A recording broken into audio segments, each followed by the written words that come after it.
There's people who don't use any skins, like FLICKR and stuff, and he's renowned for not using skins.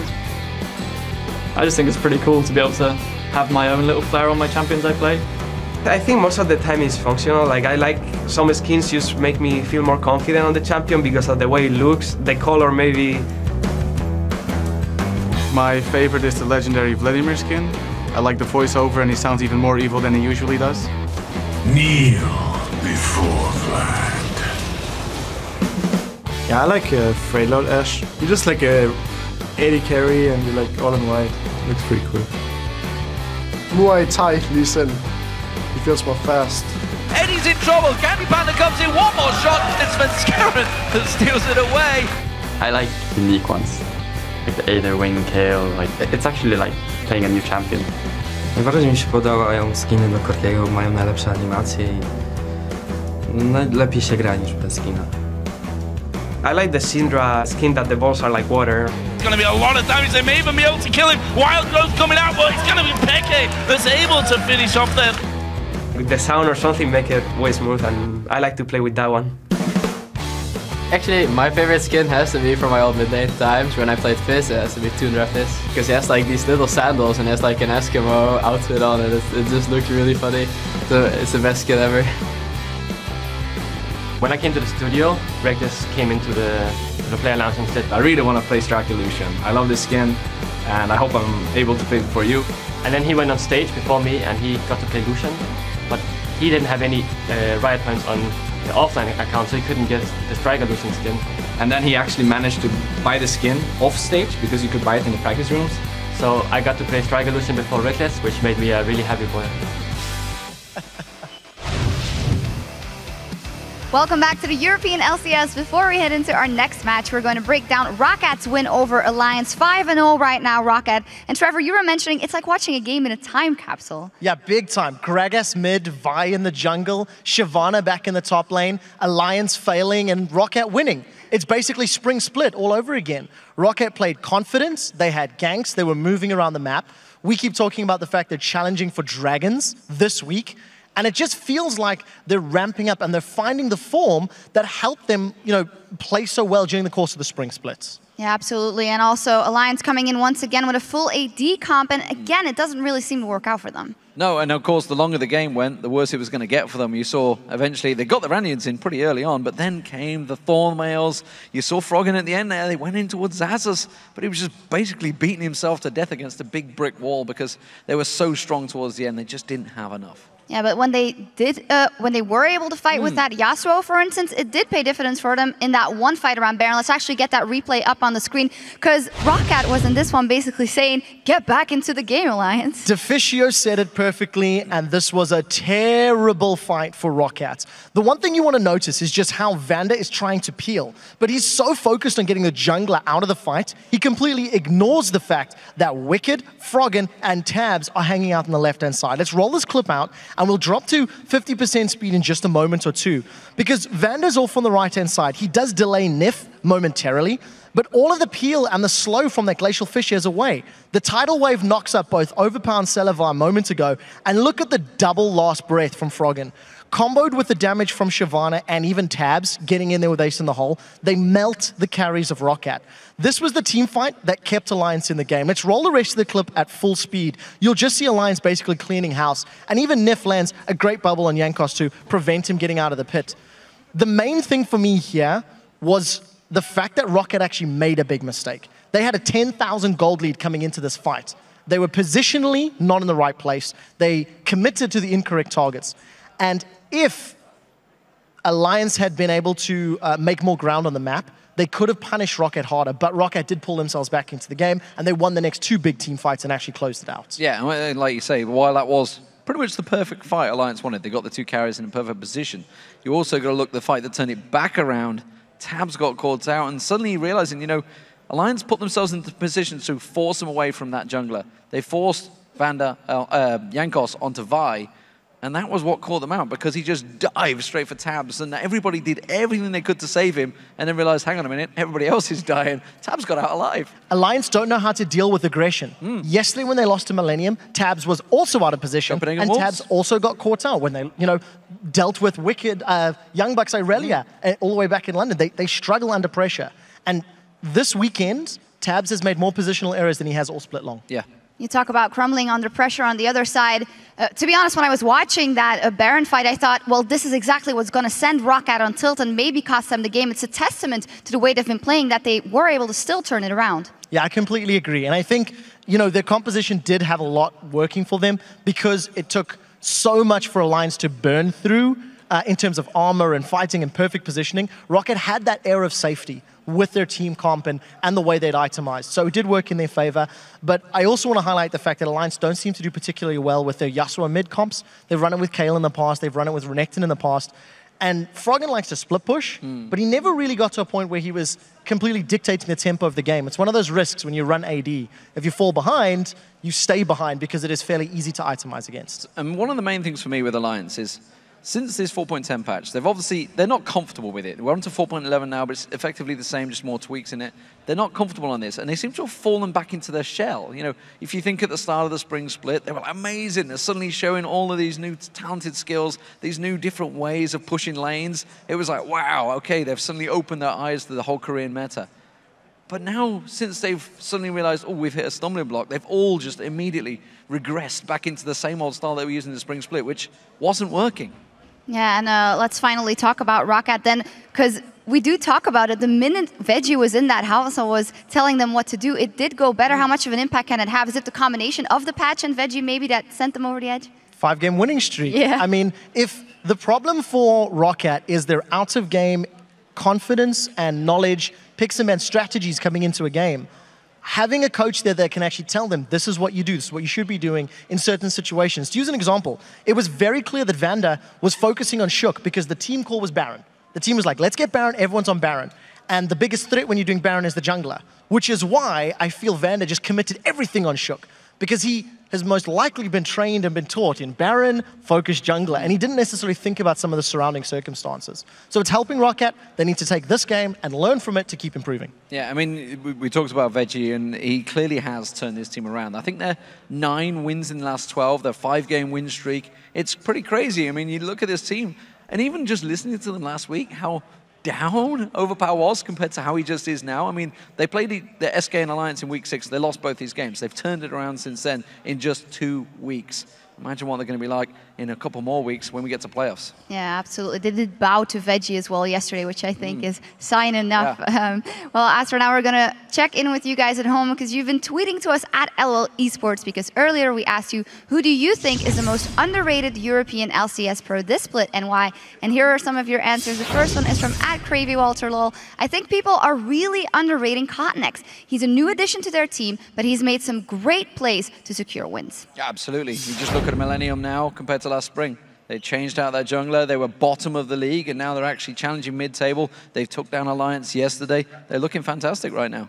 Second one is from at Alexia da Firenze. I say Woolite of the Copenhagen Wolves. Despite their low standings, he manages to put up big numbers. He's like the Altec of EU. That's a lot of praise. I like the comparison, but I also think Woolite is just a phenomenally talented mechanical player. Unfortunately, some of his front line isn't always there to protect him. But you go a couple of weeks back where he single-handedly destroyed Roccat. Alliance 11-0-2. Exactly. So he's had some very big games. He did 6-0-5 yesterday as Even more impressive, you've got to give props to the Wolves, because they found Reckless, then they found Forgiven, and now they found Woolite. I tell you what, their talent-finding team is phenomenal. Yeah, they got to pick up you next. No. They play good players. And the last one is from at the Drowsy Wolf. I've got to agree with Quickshot that Nick is quite underrated. He's not Alex, but he stepped up in recent weeks. Big shoes to fill, of course, but he's doing phenomenally. Oh, hell yes. It's a different style of play. Alex was a lot more aggressive assassin-based. Nick is a little more supportive. He likes the range poke champions. And, we're not seeing Nidalee anymore. She's unavailable since her rework. But he's picking up other champions. He's being relevant. And he's going toe-to-toe with the big names in EU. And everyone knows how famous European mid laners are. So all props to Nick. Yeah, absolutely. As always, thank you guys for sending those to us. And remember to use the hashtag LCS to chat with us throughout the matches. And now it's time to send it back over to Joe Fisho at the desk for our next game. Thank you very much, Shocks. And it is time for our next game as Gambit Gaming and the Super Hot Crew square off. Yesterday, Gambit debuted their 2 new members, but they weren't able to pick up the points and were beaten by their close rivals at the bottom of the table, the Copenhagen Wolves. And we had some very, very big issues in the bottom lane from Gambit. They were shut down early on, especially Genja. He was forced back on Caitlyn when he could only buy a pickaxe. And it's not exactly an ideal situation for Caitlyn, especially not when the enemy AD carry has already picked up Infinity Edge by the time you still have your pickaxe. And yet, even though Gambit was so far behind already, they went in for the first dragon fight, they lost it, and just fell very, very far behind. And of course, communication was going to be an issue with some new members, but the shot calling itself was completely off from Gambit. They kept contesting fights where they should never have even been close to them. So we talked a lot about the guys in the bottom lane, the older members of Gambit. What do we think to their new additions, Kubon and Loulex, who have some really big shoes to fill in this team? There's no doubt about that. So I feel like Kubon up in the top lane, he did okay on Aurelia. He went even with Youngbuck after he got a lot of help from Loulex on Jarvan, which is what we have to say. All the jungle focus from Loulex was in the top lane to help out Kubon as much as possible, and it meant Loulex, he didn't really impact anything else on the map. He tried to go mid lane a few times, but every time he was forced away by OX, and bottom lane he never really showed anything. So a lot of focus on the top lane. I think we saw some synergy between the new jungle and the new top laner, but that was pretty much it. So on the other side then, the Super Hot Crew were demolished by Fnatic in a game which they honestly didn't really ever get involved in right from the very start. And they really didn't look like themselves, because Super Hot Crew normally have some very good solo laners, but Mimer up in the top lane on Mundo, he was completely shot down early on, first by Source, and then Sana joined in afterwards to make it even worse for Mimer. And we had SELFIE in the mid lane against Xpeke. He was just destroyed. He died one-on-one. He never got in the game. I mean, he was 0-6-1 on Lulu and just kept dying over and over. And again, normally these solo laners from Super Hot Crew will always do a good job. Didn't happen yesterday. And Super Hot Crew as a team, they have potential. It's a terrible word, but they do have potential. They're just very inconsistent. And it's an issue we see from a lot of the middle of the pack teams here in Europe. And they need to be careful, because now Millennium are tied with them in the standings, and Rocket, they're closing in. They keep winning games. They might even be tied now with this win before the game even starts. Yeah, 10-10, and Super Hot Crew are 10-9. So, yeah, so they could be theoretically completely tied when it comes to this one. And while there's still quite some losses down to the bottom 2 teams and get out of the playoffs, you're still playing for seedings now, which are very important, because if you get a good seed, it might open up for you to move into top 4 and possibly Worlds. Well, newcomers Loulex and Kubon have big shoes to fill in Gambit's lineup, and they'll need a strong early game to help the veteran players carry the team out of a potentially season-ending slump. Regarding Gambit, I don't think that the roster is strong enough. I feel like it's actually weaker. Darian and Diamondbox especially, I feel he's still one of the best junglers. Maybe he's just in a slump. I believe our guys will do their best. I think we need to just do proper bottom picks. It's the most important thing.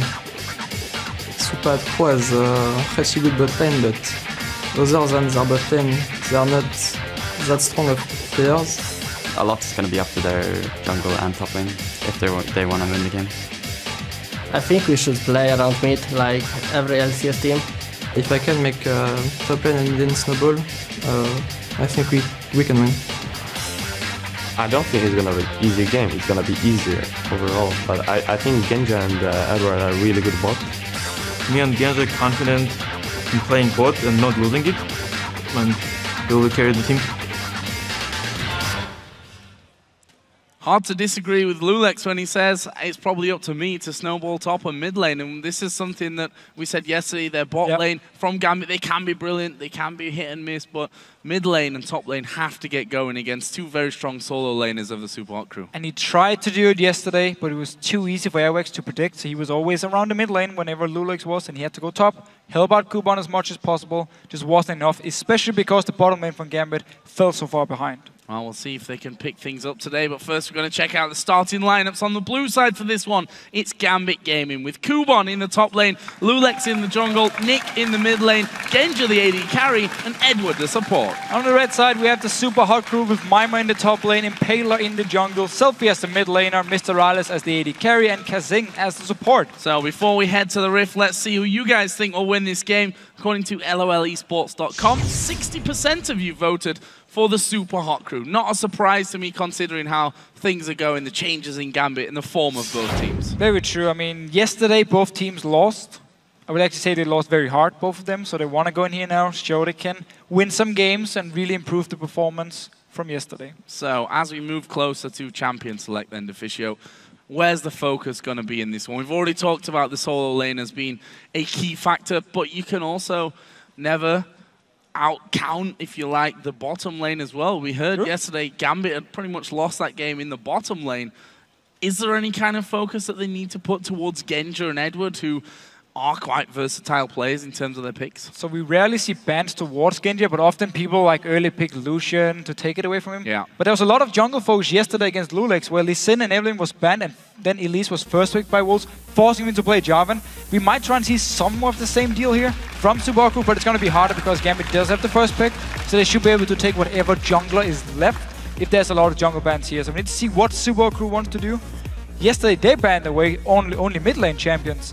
They had Ziggs, Fizz and Orianna's bans and tried to force Xpeke onto something he didn't really feel comfortable on. Didn't work. Well, let's have a look here. Gambit with the first ban will actually take Cogmore away from MrRalleZ, and it seems like the super hot crew may well be sticking to that focus the jungle bans towards Loulex, the man on the left-hand side of your screen. Rise was also taking away a late-game scaling champion that super hot crew have pulled out multiple times. Yeah, and both solo laners actually playing Rise, and this Lee Sin ban against Loulex, we're gonna see it every single time. It is his main champion. He's playing like 700 plus games on it in solo queue in this season alone, and he really loves it. So people or teams want to take it away. I wonder if Gambit actually want to first pick a jungler for him, so he doesn't have to fall back on something like Jarvan, depending on the last ban from Super Hot Crew here. Because now Elise is open as the only one left, if you look at the top junglers. Yeah, tells me that Impaler may be considering someone else, whether that's to go towards Vi that we saw in the last game, whether that's Jarvan maybe from yesterday that Loulex ended up playing. So Impaler actually used to pick Jarvan over Lee Sin, except for yesterday where he picked Lee Sin himself. So it could just be a Jarvan pick, and now you have a Yasuo already. So if you pick Jarvan, you have a great comp. If you pick Vi, you have a great setup as well. A lot of options now jungle-wise for Super Crew, even though they gave Elise away. And a lot of teams choose to ban Yasuo against SELFIE for a very good reason as well. We've seen games where he's absolutely wrecked people. First one being early season against Alliance, and they'll also take Gragas, which, you know, whether it's Vi or whether it's Jarvan in the jungle, Gragas adds another knock-up in there for Mimer. And for SELFIE. Yeah, and such a good top laner, Gragas. Very, very popular in all regions now. He's a very safe laner. He brings a lot of utility. You can build him many different ways. We saw Overpower in the last game go full AP, except for, well, it was of course still AP with the Hourglass, but it was his only defensive item. He just went full AP. We have seen tank Gragas. We've seen a mix of everything. There's so many ways you can build it. And of course, the synergy with Yasuo is perfect just to set up these team fights. And Genja, he needs to pick an AD carry now who can dash or jump away. Otherwise, he's going to be such an easy target to lock down. And I would even suggest something like a Morgana would work really well against this Gragas, but seems to be Nami for now.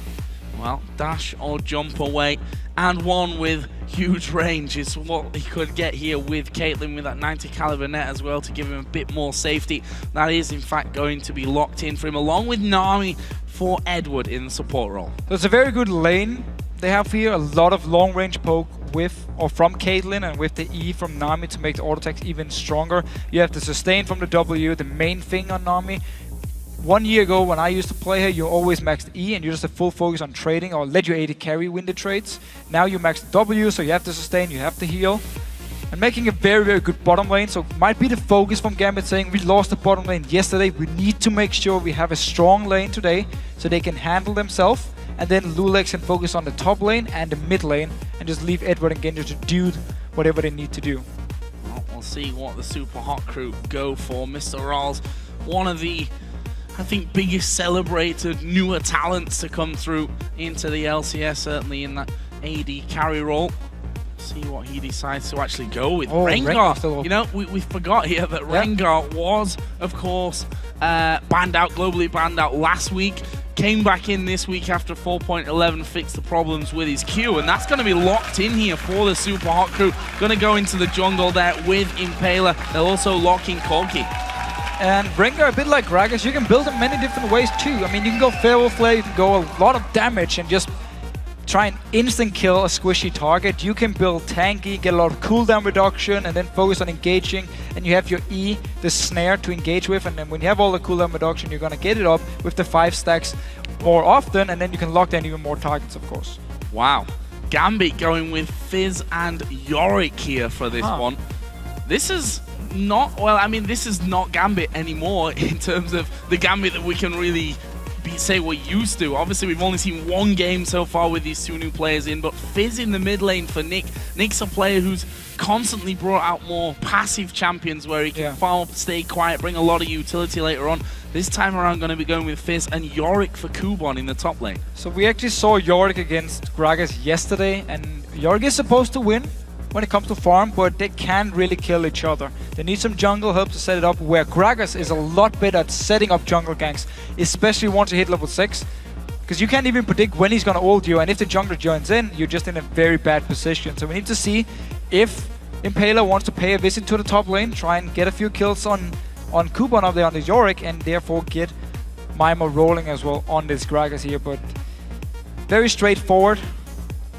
This is a Gragas support. Gragas support? Well, I mean, didn't really expect that one to come out considering how often we're seeing Gragas in that top lane, in the mid lane in the last game.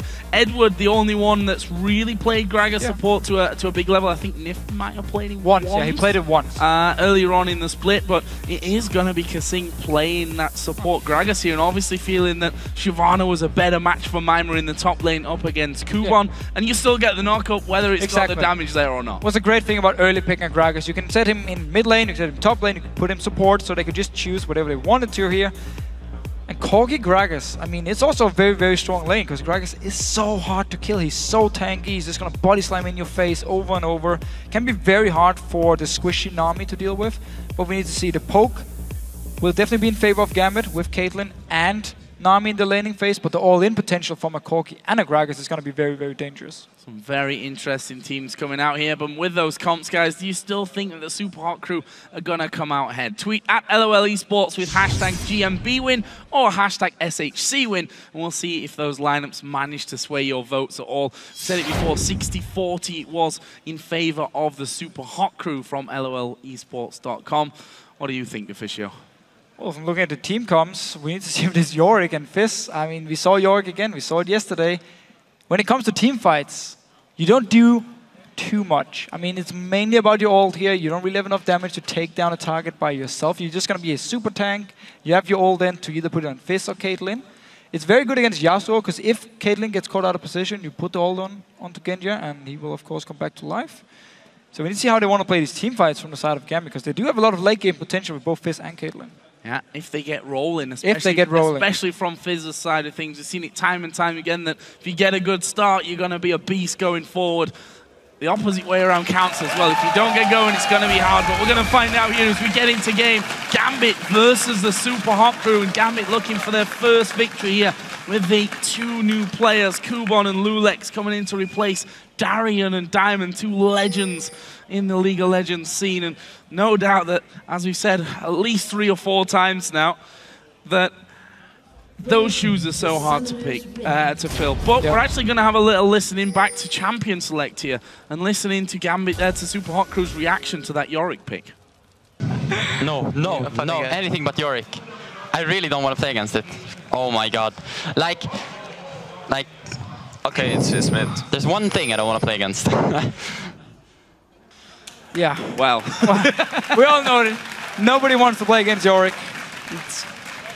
This champion is so annoying to deal with. Especially because the only way you can avoid the damage from the ghouls is if you run into the bush and then you like force them to go back to the minions, and it's He's even like, he has Flask, he has Mana Potion, he's just gonna spam them in your face over and over and then smack you with the shovel. I mean, damn you, Yorick.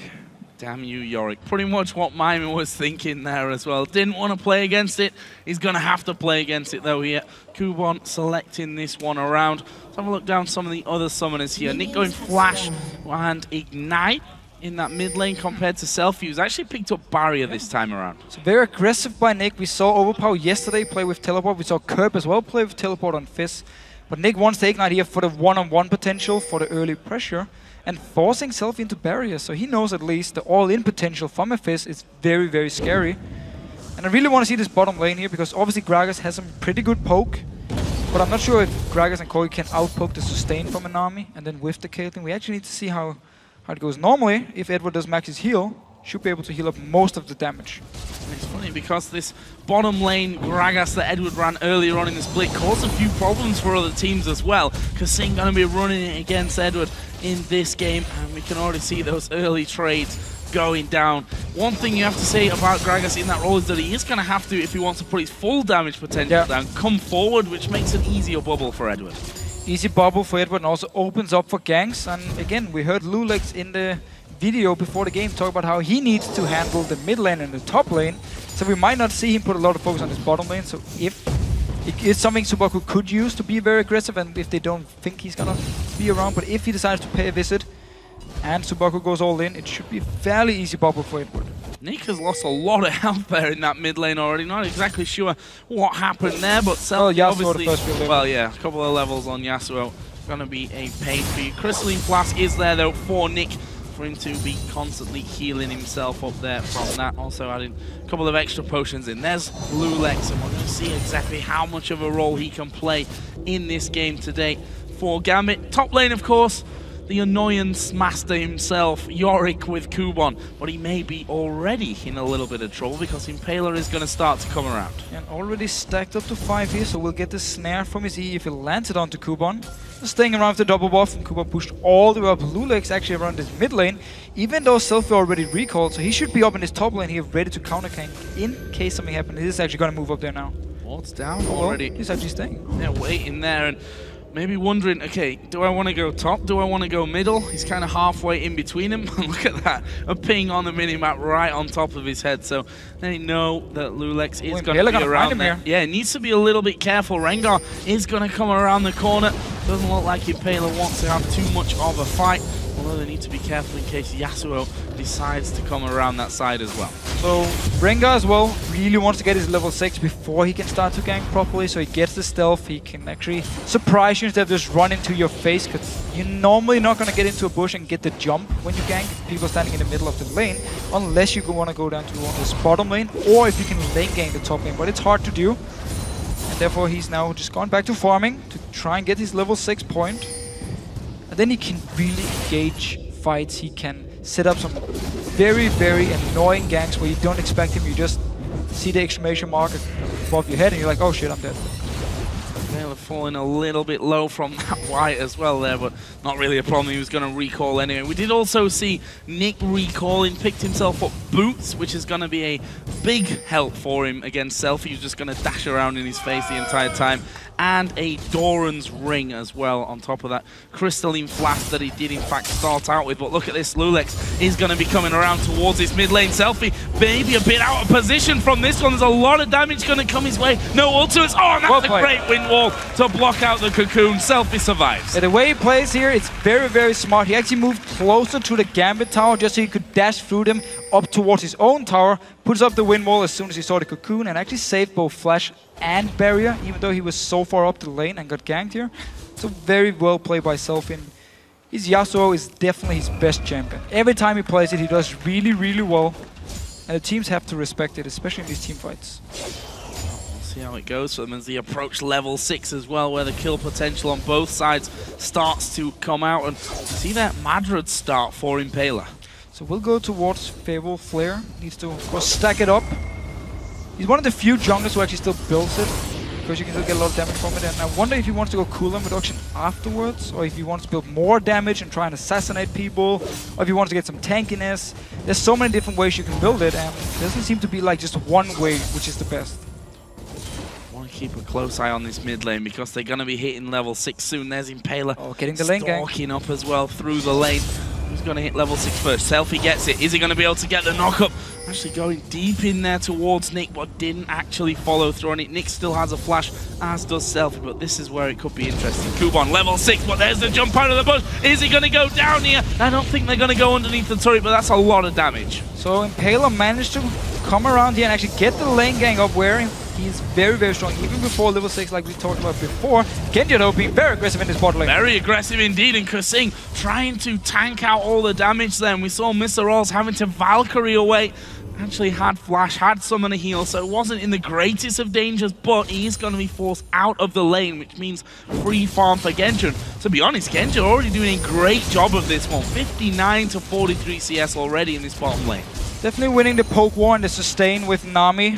Just constantly going in for these trades with MrRalleZ and kaSing. Take some damage, you get healed up again, and you just keep doing it over and over and forcing them to lose some CS, and also forced MrRalleZ out of the lane. So he's going to lose the entire wave that just hit the tower here. So very well played by Gambit, and we haven't seen Loulex even being close to the bot lane. So he's sticking to what he said in the pre-game. Focuses on mid lane and on top lane, and my bot lane just have to survive by themselves. And that was the perfect time to be recalling as well for Gambit. It's going to mean a BF sword for Genja as he comes back in. Another couple of item notes here as well. We see the quill coat coming out for Loulex. Okay, again, with Elise now, you can either go Spectre Wraith and go for more aggressive, get some AP early, or you can now build into Spirit of the Ancient Golem, of course, the new item, quill coat, giving armor, giving HP. Once you complete the Spirit of the Ancient Golem, you get 25% bonus HP, which is a lot late game if you build some more tank items. And actually making it very strong in the late game, but makes you a little bit weaker in the early game, which is why we sometimes see Elise now build Spectral Wraiths. We'll see which way he ends up going when we get further on into the match. For now, though, Gambit getting some wards down by Dragon, and maybe feeling here with that BF sword for Genja that they can force once again the super hot crew to move away with an Elise on their team. Prime target then for an earlier Dragon. Very, very true. And Nick going towards SELFIE again because Loulex is joining in. Oh, ultimate actually going to miss here. They're going to go towards SELFIE, who's down at half HP. Does have his flash. He'll use it at the last second. There's the wind wall coming in. Here's kick. Nick is going to get the kill. Impaler dives in as well at level 6, but he's not got the damage to get it. And Nick flashing away, using Ignite to get the kill. Nicely done by Gambit. And the best champion for Gambit to get the first blood on was Fizz here. They really need Nick to get going so he can just become this absolute monster late game. Great start here. Second time Loulex came into this mid lane. Last time, no summoners was used by SELFIE. This time, both of them, and he still died. Oh, Mimer going aggressive here onto Kubon, but we'll see there Yorick just throwing down the ghouls. And gonna be a constant problem for Mimer. We heard him already talk from Champion Selector, said, no, not Yorick. That's not who I want to play against. Sometimes how it really works out there. As Impaler moving on to that top side of the map, might have to try and get involved. There's a knockback onto Genja. Good title away from Eduard. Are they going to be able to get away? Maybe even try and turn around that damage. The bubble was anticipated there from MrRalleZ, and he went back. So no kill down bottom, but that was close stuff from Genja. He's now got no flash. It was very nice ult by kaSing. He predicted that Genja was going to shoot himself backwards, so he put the ulti even further behind him and still shot him into MrRalleZ. Managed to do a lot of damage, and it was the all-in potential we saw here from Super Hot Crew, and very nice tidal wave from Eduard as well. Now we see the vote from you guys on Twitter, 64% to the Super Hot Crew, so actually a few more of you favouring them after seeing these bans and picks. It's clear to see why, to be honest, when you got the likes of SELFIE on Yasuo. You can see that Rengar coming out of the jungle for Impaler, but this bottom lane, if we look at that so far, Gambit looking a lot better than they were yesterday, that's for sure. 96 to 75 CS, Genja ahead of MrRalleZ. The only, Kubon in his top lane is actually slightly behind. Mimer did, of course, get the gank from Impaler where they forced the flash, and we actually see Gambit now moving towards this Baron. Impaler's moving, he's around the wolf camp, so he's still very far away. They might not even move down because there's a pink ward, so no wards at all from Super Hot Crew. Yep, Dragon going to be going the way of Gambit here. Nothing that the Super Hot Crew are going to offer to that, and that gives them a nice little lead after 11 minutes of the game. Meanwhile, Impaler is holding up.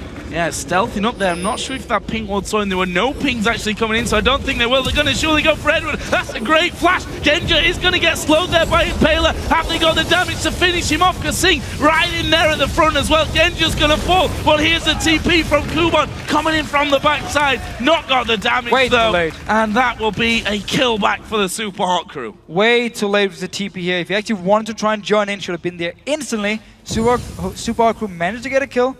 Bit of a weird ulti from Impaler. Popped it, moving towards the dragon. Went out of stealth, but still managed to get in here and actually pick up a kill. Think on his mid lane. Just dancing around a little bit, dodging the Hurricane. Showing he is very proficient on this Fizz, there's no doubt about that. As you'd expect all the mid laners to be at this level.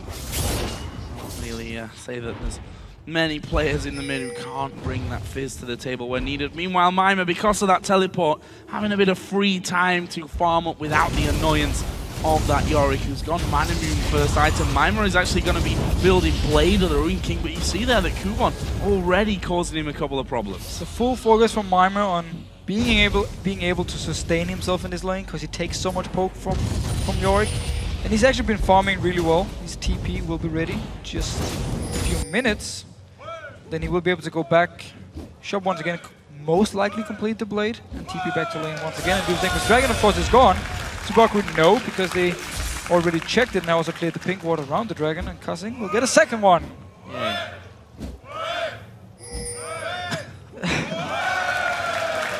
Well, 2 pink wards in a row. Always nice. And Gambit still hold on to an 800-900 gold lead. Blue buff will be going over to Nick, so a bit more mana regen for him in that mid lane. The top lane Impaler did just come around, but Kubon was actually sticking to his turret here. No risks really needed from his side, although you look at the farm, that teleport obviously playing into that factor a little bit as well, but Mimer doing a fantastic job with the farm at this point.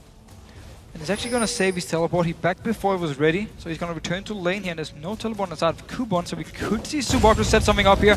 They're going towards Eduard. Big barrel once again. Eduard taking a lot of damage. It's a good bubble. I'm not sure it's enough to save him. kaSing with an auto attack there will get another one for the Super Hot crew down bottom. Great all in here. The flash was used by Eduard when once Impaler ganked before, so there was no chance for him to actually avoid dying once the ult hit from kaSing. And again, the all-in potential from a Gragas and a Corgi is very, very scary. So, Wriggles is done here for Impaler. I think that was done a little bit earlier on, obviously. And we'll see then how many, or how quickly he can get himself up to that Feral Flare.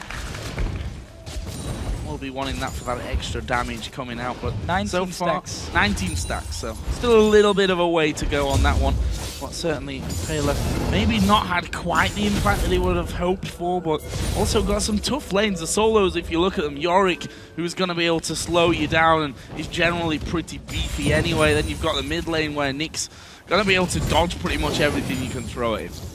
Yeah, but it's actually been a pretty good game to have Ringer in, because the lanes from Super Crew have been doing so well. I mean, up in the top lane, Mimer's just farming away this bottom lane. They're now really starting to do well. They had some issues in the start where they took a lot of poke, but they always SELFIE here.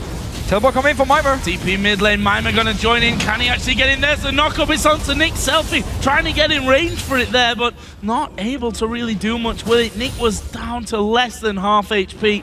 Well, they weren't able to secure a kill, and probably won't force Nick too far away from lane since he's got that flash to still keep healing himself up. Teleport and flash was used by Super Hot Crew. Didn't actually manage to get anything. Well, didn't manage to blow any summoners away from Gambit. Just managed to save SELFIE now. They're pushing onto this mid lane. kaSing joining in, and Impaler staying very, very near, or staying very close. Not gonna go for anything now. Impaler I just cleared a ward out there, so Gambit knew that he was hanging around them somewhat. Eduard also came towards that mid lane.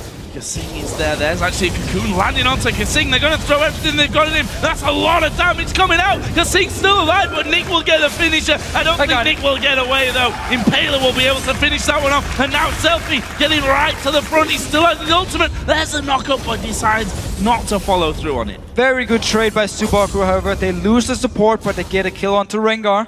Still going towards this Feral Flare. Should be very, very close now. And looking very strong, been farming well, and again, because the laners did so well by themselves, he didn't actually need to go and help anyone, except for the one time.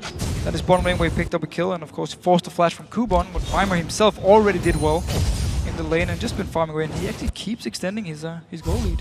Doing really well, and speaking of that really well, down in this bottom lane, the AD carries 150 to 135. Infinity Edge done for Genja. Just saw him use Ace in the hole there to try and force MrRalleZ a little bit off that turret as well. He's down to less than half HP, so whilst we've not seen any turret takedowns up until now, that bottom lane may be a prime target here for Gambit shortly, especially since Dragon's coming up in 30 seconds. Yeah, but this Dragon is really where SUPA are going to be so strong. I mean, Corgi is a very good mid-game champion. Rengar now, because he has such a good start, he's actually building towards damage. He will be able to blow up a target if he gets towards it. And of course, Gragas support, we saw how tanky he was before. A lot of things were used before he actually went down. So this mid-game team fights are really going to be good for SUPA Ahlström. But Impaler needs to be careful. Impaler is going to be in a lot of trouble here. That's a good knock-up, which didn't get the knock-up, but you get my point there. As kaSing coming across as well. Will he throw the barrel? No. Trying to just keep Gambit away from the front side of this Dragon. Let's have a look at top laners. Teleport available for Kubon. Mimer is already there, so he doesn't need to use that one anyway. He's already in position for the fight. There is the Dragon already down to half HP. TP from Kubon is going to come around. Can they hold on to it? kaSing going to be bubbled up. They're going to focus into him as Loulex dives in. There's the first kill on towards Eduard. Nick also trying to go to the AD carry, but a good Valkyrie away from MrRalleZ will make sure that Nick goes down. He's going to have the ghost, but Kubon might fall. Genja will use his net to get away. Kubon does go down in the end, and that will be 4 kills here for Gambit. They're surely going to get themselves, well, they will get themselves a Dragon. Only Genja survives. So Gambit, they did the same thing yesterday. This time around they were out of position. Genja was on the bottom side of the map. Notice your minimap, he's running from the bottom lane. The rest of the team comes from the mid lane. So he's completely out of position. He's unable to do pretty much any damage, which means there's only 4 members from Gambit in this fight. Beautiful knock-up coming in. SELFIE goes straight for it. Picks up the first kill. You can see Corgi here, untouched in the back, doing so much damage to everyone, and then the rest of SUPA crew can finish up the members. And we just talked about how good the setup is from SUPA crew in the mid game. We get the team fight. Gambit is out of position, could just have backed away, give the Dragon away once they saw, okay, Genja is far away from the team. We don't really want to fight here. Corgi is very scary at this point. Rengar is very scary. Yet they go in for the fight again, just like they did yesterday. Lost 4 members, lost the Dragon, and now they're very far behind. Is this the problem that we mentioned earlier? The fact that Gambit... It's a shot calling problem. Shot calling problem. Is it a language problem as well in there as well? They've got a big mix of nationalities now. Obviously, former complete Russian-speaking team now speaking English, which I don't think is a problem at all for Eduard. For Genja, that might be a little bit of a different story. I mean, we heard from Loulex, he's definitely not got the easiest to understand accent, I think, obviously, and that is a problem when you get a mixed nationality team. Don't blame accents. They are perfect. Accents are beautiful. Thank you. If you can understand them, and I think that might be the problem here. Very true. For Gambit. Could be the problem. I mean, Eduard, he told me himself, Genja doesn't actually say anything, because again, he can't really communicate well enough in English, so he doesn't actually talk with the rest of the team. It's basically Nick and Eduard trying to do as many calls as possible, and the new members just trying to fit in. Impaler though, he's kind of squishy here for full damage. He might go down. SELFIE's nearby though. Well, it's now invisible, so that shouldn't be too much of a problem as they're going to try and TP into this one. Nick was there, TPing onto the trap. Bit of an annoyance. They're going to get the tower though. Gambit can't hold on to this one. That should be the second of the game for the SUPA. Hot Crew extends their lead that little bit further as well. Look at mid lane. Look at mid lane. 2 members is moving in. There's already some minions. Get some damage on the tower. Next wave is coming. Kubon up in his top lane without teleport. Will be able to take the tower, but they need to defend here. Oh, they're going to go for Impaler. There's the knock-up though from SELFIE on towards Loulex. Can they actually get the kill? There's a lot of damage. Here comes the rest of the team. Nick's going to go down as well, and this is a problem for Gambit once again. Genja will be focused. Good bubble won't keep Genja alive long enough. Mimer will chase Eduard away, and maybe even SELFIE can get onto him. Nope, not quite enough, and that's 3 for 1. Impaler loses his life. The SUPA Hot Crew get the tower though. So again, SUPA crew so strong in these early fights here, picking up some kills, got 2 bot towers. They did lose the top one, and Kubon pushing for the next. kaSing is the only guy who actually recalled here to try and go and defend. Let's see if he can actually hold on to it. He will. Kubon's going to back away from this, knowing that, okay, couldn't get involved down bottom, no TP. But let's have a look at that one again. Started off with the engage out of Gambit. So it's actually a good engage, especially because 2 members from Super Hot Crew were in the mid lane, so there was a number advantage for Gambit, but they didn't manage to, or they managed to get 1 kill, and then the rest of the team just joined in and they couldn't back out here. And as soon as MrRalleZ and kaSing joined, it was just Super Hot Crew picking up some easy kills. Looking good here for Gambit. 6,200 gold behind, 10-3 in kills, 3-1 in turrets. Everything to measure the difference between these teams lies in the hands of the Super Hot Crew at this point, especially SELFIE once again. 2-1-6 this time around, so far at least, with Yasuo. Got himself the ship from early, got Blade of the Ruin King in there now. Look at Mimer, Randuin's has done for him on top of his first item in the Blade of the Ruin King. You talked also about Impaler going damage here. Feral Flare, Hex Drinker, gonna have a Ghost Blade soon as well. If he jumps onto someone like Eduard or Genja, he will destroy them so fast. And there's just so much damage on the side of Gambit. Sorry, on Super Hot Crew. You have Shyvana now being the tank together with your support. The tank Gragas is so annoying as well because you are so tanky. So you can simply have so much damage down your jungler, your mid laner, and your AD carry, which makes the team fights pretty much impossible for Gambit at the moment to win. They need to buy some time. Which is why they shouldn't be starting them off. Yes, right? Joe, yes. We'll see if they can keep out of trouble on that front, but that probably means giving up possibly another dragon here with 1 minute 25 until that spawns in. We see the Super Hot Crew sending a couple of men back. There's 1,000 gold on the AD carry and the support to spend. And for MrRalleZ, that means an Infinity Edge will be coming up here in no time at all. It's also one of the issues with Yorick when it comes to team fights. If your carries are not very fed, if they're not very, very strong, you won't really do a lot. It doesn't even matter if you use your ult on one of them. It doesn't really do much of a difference unless they are very strong. So he needs a lot of time before it's worth it, or before Yorick will be worth it in these team fights, because he needs Genja to have like 4 or 5 items and destroy people. Then you put the ghost on him, so you have 2 of him just spamming away. But before Genja really hits his late game point, this Yorick in the fights won't really have much of an impact. Well, he'll have even less of an impact if you look at that last fight where he wasn't even there. Very true. And your carries are already dead pretty much before he can get there anyway. So definitely some changes for these next encounters for Gambit have to come in. 25 seconds for Dragon. That may or may not be the next time that we see these 2 teams face off. We'll see if the Super Hot Crew get that one for free, because they will certainly be there for this next Dragon. The question is whether Gambit feel that they can even think about fighting for this next big chunk of gold. So Mimer is actually in base without teleport, but there's still 4 members from Super Hot Crew around the dragon, and the blue buff just spawned, so Gambit sent up 2 members to take it. There was a pink ward, so Super Hot Crew knows. 2 members are gone, let's just take this dragon. And also against, or this time, smart enough by Gambit to not even move towards it and try something, because Super Hot Crew will be able to engage fights with Rengar, just stealthing up. Even though you feel like you're far enough away, he might be able to get to you, lock you down, and then the rest of the team joins in. Ulti from kaSing will throw you back and you're dead. Especially if there's bushes around for him to just be jumping on you there. We'll see how this one goes. The Dragon did go to Super Hot Crew, as you saw. Gambit not interested in fighting for that one. I think they've made the clear call that fighting is not something that they're in a position to do right now. Another advantage of having Yasuo in that mid lane, we're seeing the blue buff going over to MrRalleZ here, which can certainly help him out on Corki. Also see the cooldown reduction for Impaler, which works really well on Rengar. I mean, the more ultis you can get off, the more procs you can get to your 5 stacks. When you get your E, so you snare a target, or your Q, so you do even more damage, the better it is. So cooldown reduction is a great stat. And he didn't really sacrifice anything except for maybe some tenacity you could have built instead with magic resist boots.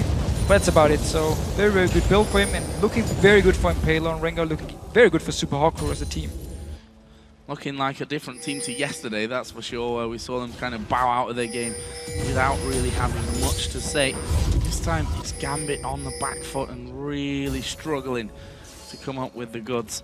If you look down some of the other items, I mentioned that the Infinity Edge was close to being done by MrRalleZ. That is now added in. Genja on the other side does have a Phantom Dancer on top of his Infinity Edge, but the Ghost Blade is done for Impaler as well at the same time, so got to be very careful, because Impaler, I think, will have no problem with going one-on-one with Genja if he gets left somewhere alone.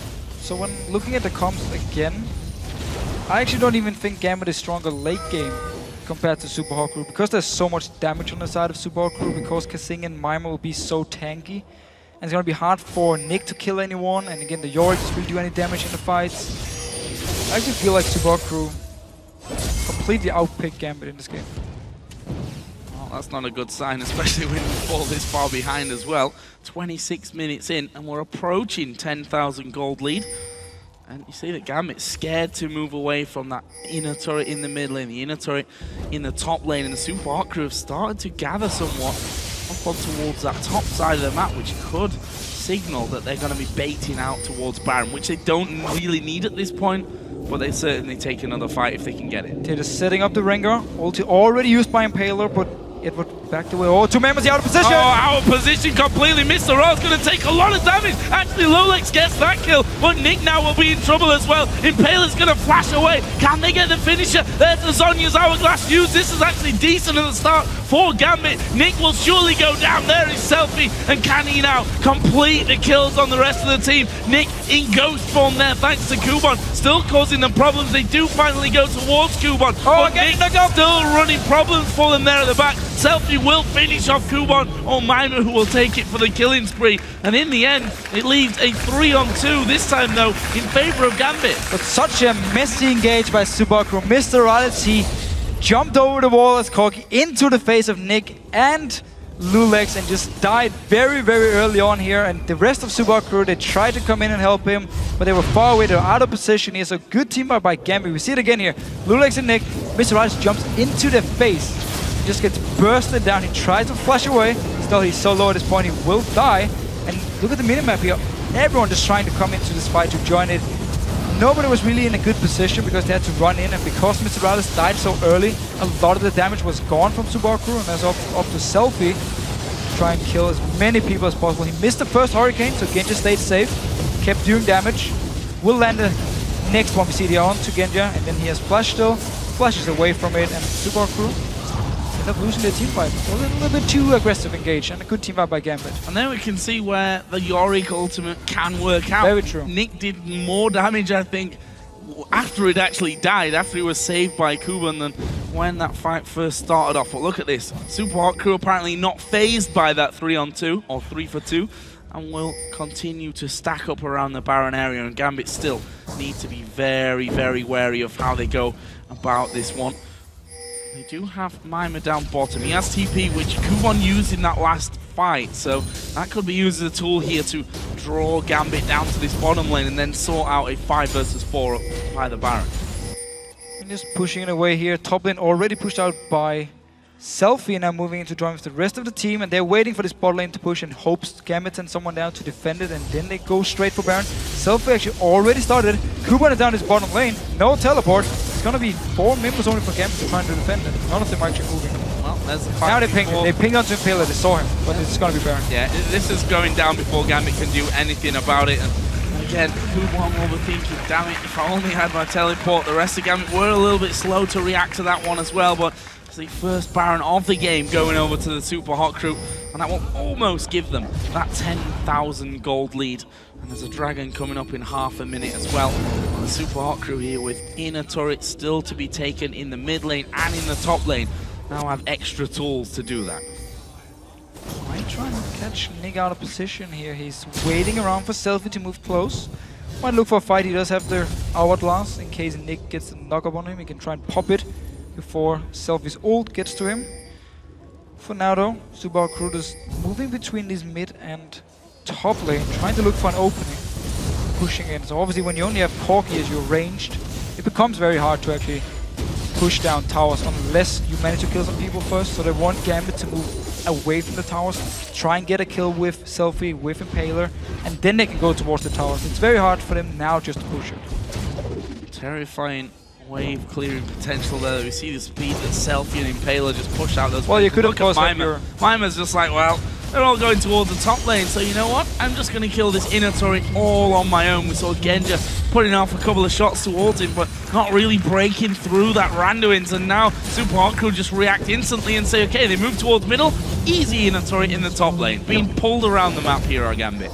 Not really sure what Gambit is doing here. They sent Eduard into the mid lane after the tower's already dead. They had Genja there, even though he's the main wave clear, should have him where the most members from SUPA crew are, or especially where MrRalleZ is, to make sure he doesn't hit the tower and you clear the wave.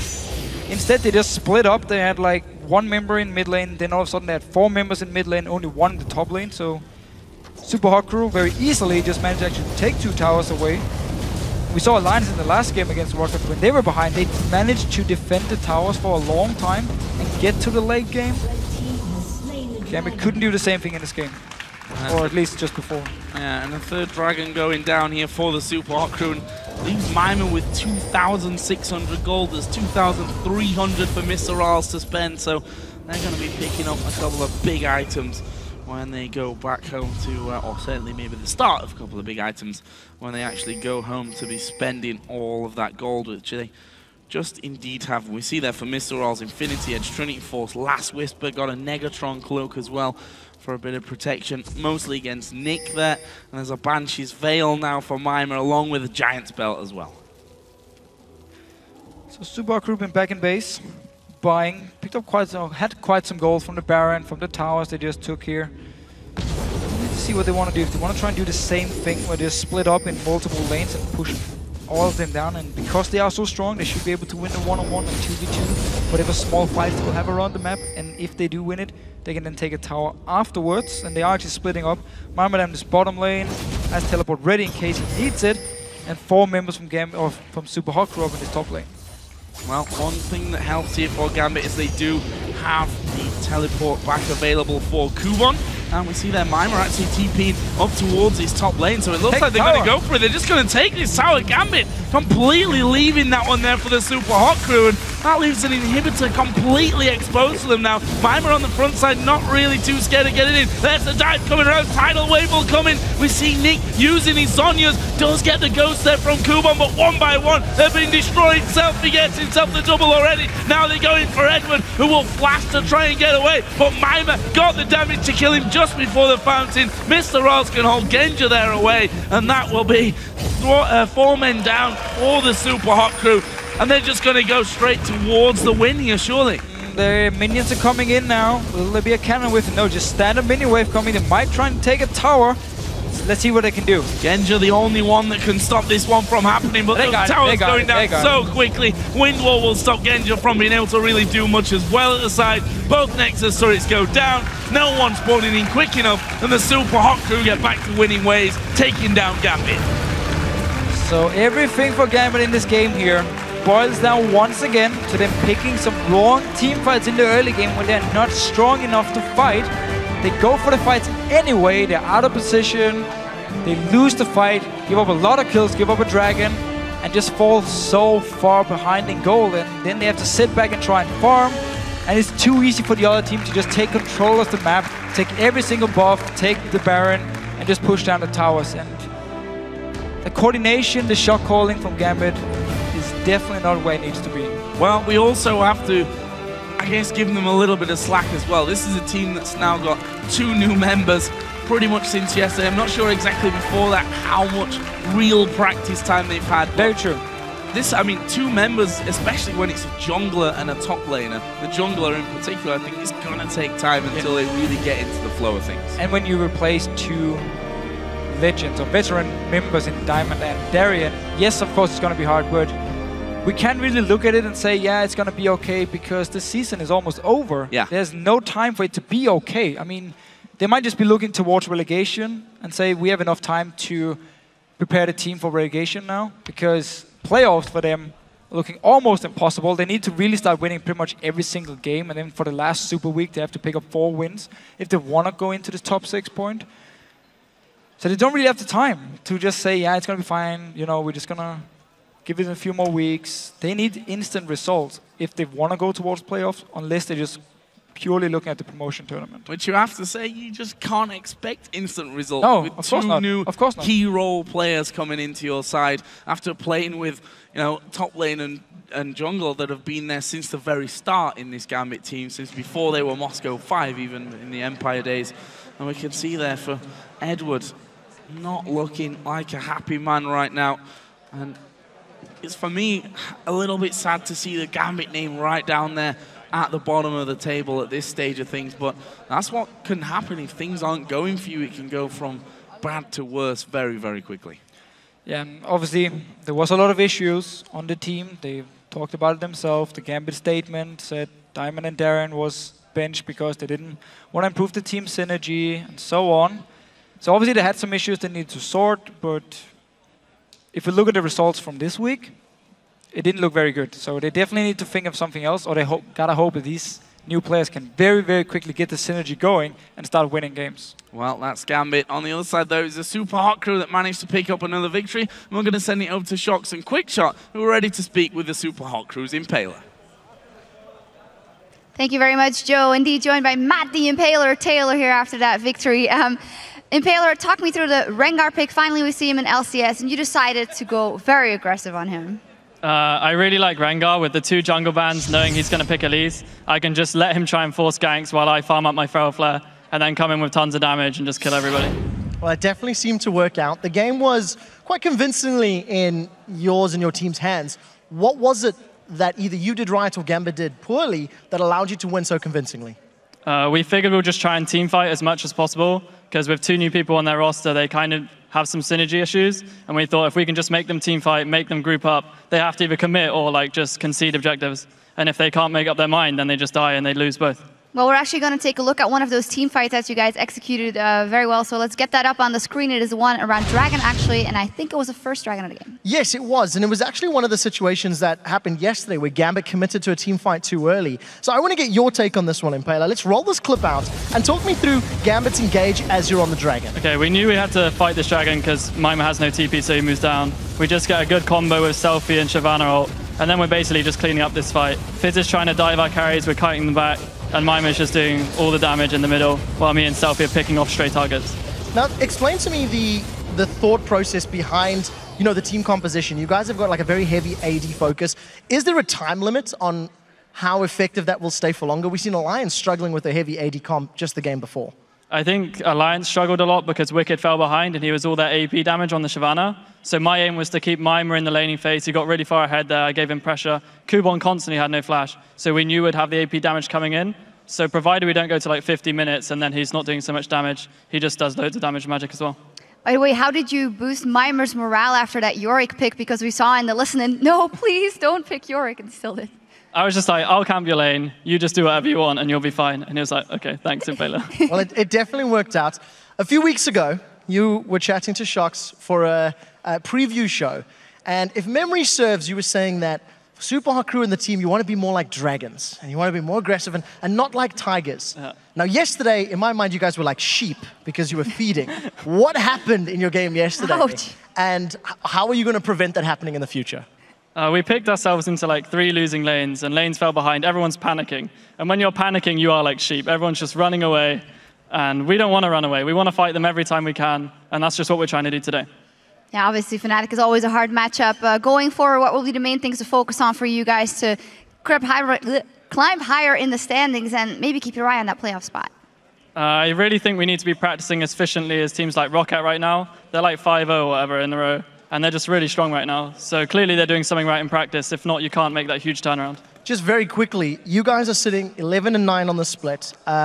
If you carry on picking up a few wins, playoffs is looking more likely. What will a super hot crew be doing to ensure a spot at the 2014 Worlds? Because it's not that hard to believe that you guys could be in the top 3. Right now, we just want to work really hard with our analysts because we're still making a lot of mistakes and a lot of US LCS teams are making a lot of mistakes. So we just want to cut down on the mistakes, let the enemies make these plays and make the mistakes, and we'll just capitalize on them. Well, clear plan. Thank you very much. Congratulations. All right, we are on a brief cooldown, but we'll be back shortly. The LCS action continues after the break with the Copenhagen Wolves versus Millennium.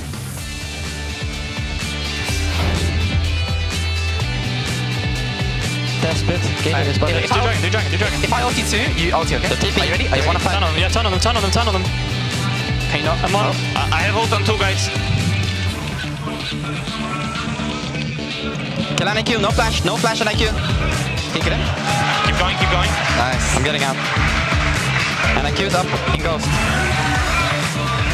Nice. Good dragon.